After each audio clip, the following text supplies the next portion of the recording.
আমি baby blog ARS channel থেকে আবারও একটা আপনাদের জন্য নতুন পিঠে রেসিপি নিয়ে আমি ফিরে এসেছি। আজকে দেখাবো গোকুল পিঠে। তাহলে চলুন দেখুন গোকুল পিঠের জন্য কিভাবে তৈরি করছি গোকুল পিঠে, সেটা দেখতে থাকুন। প্রথমে আমি 1 বাটি ময়দা নিচ্ছি আর হাফ বাটি চালের গুঁড়ো, অল্প একটু লবণ। এবার অল্প অল্প করে দুধ দেব, দুধ দিয়ে ব্যাটার বানাবো। দুধটা অল্প অল্প করে দিতে হবে আর এইভাবে মাখতে হবে।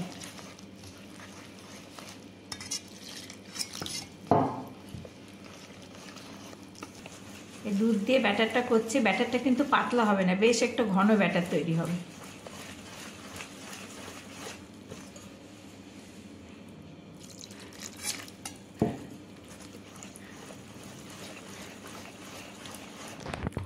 ব্যাটারটা এইটা ভালো করে ফেটিয়ে নেব। আমার ব্যাটারটা হয়ে গেছে, এই দেখুন এইরকম ঘন হবে, এর থেকে বেশি পাতলা করা যাবে না। ব্যাটারটা আমি কিছুক্ষণ রেস্টে রেখে দেব। গোকুল পিঠের জন্য আমি পুরটা বানাচ্ছি। প্রথমেই নারকেল দিলাম কড়াইতে,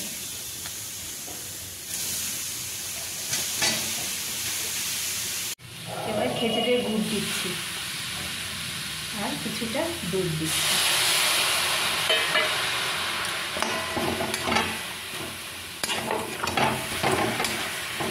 কিছুটা গুঁড়ো দুধ দিয়ে দিচ্ছি।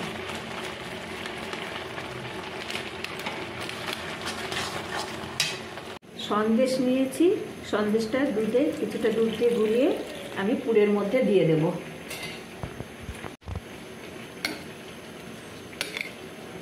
সন্দেশটা পুরের মধ্যে ঢেলে দিলাম।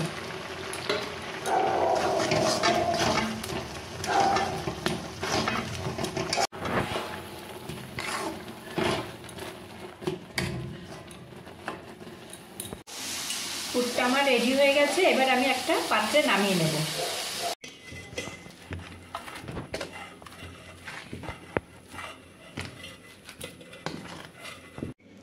পিঠের ভেতরে পুরটা দেব, তার জন্য পুরটাকে এভাবে হাতে নেব,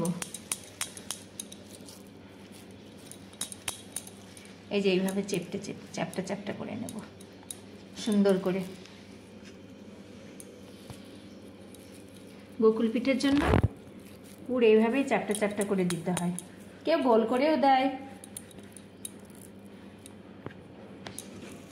এইভাবে আমি সমস্ত পুরগুলো করে নেব।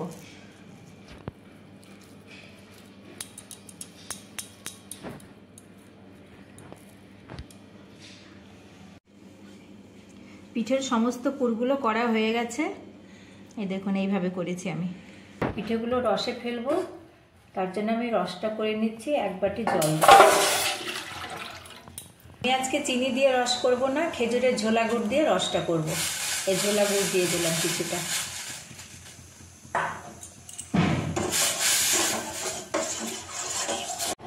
প্যানটা গরম হয়ে গেছে, আমি সাদা তেল দিচ্ছি।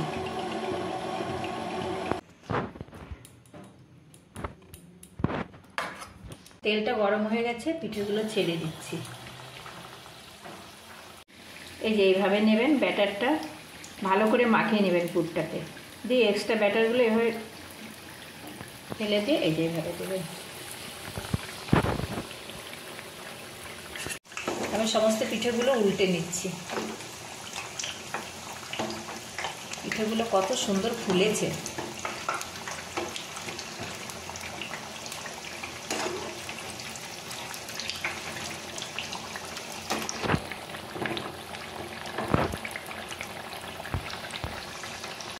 পিঠেগুলো ভাজা হয়ে গেছে, আমি তুলে নিচ্ছি।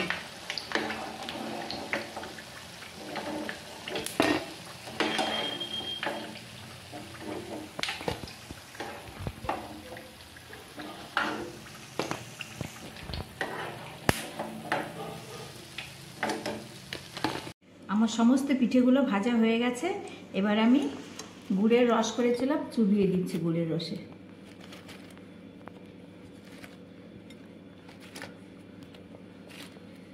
আপনারা চিনি দিয়েও রস করতে পারেন কিংবা কেউ দুধেও ভেজাতে পারেন। আমি আজকে খেজুরের গুড়ের রসে ভেজাচ্ছি।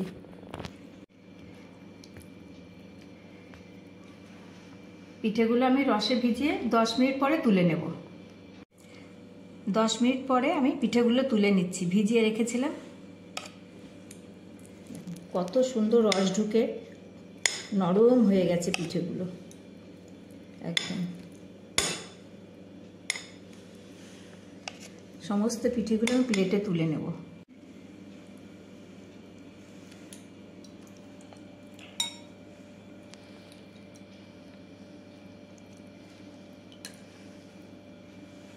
আমি রসের মানে গুড়ের রসে করেছি, আপনারা চিনি কিংবা দুধ দিয়েও ভেজাতে পারেন।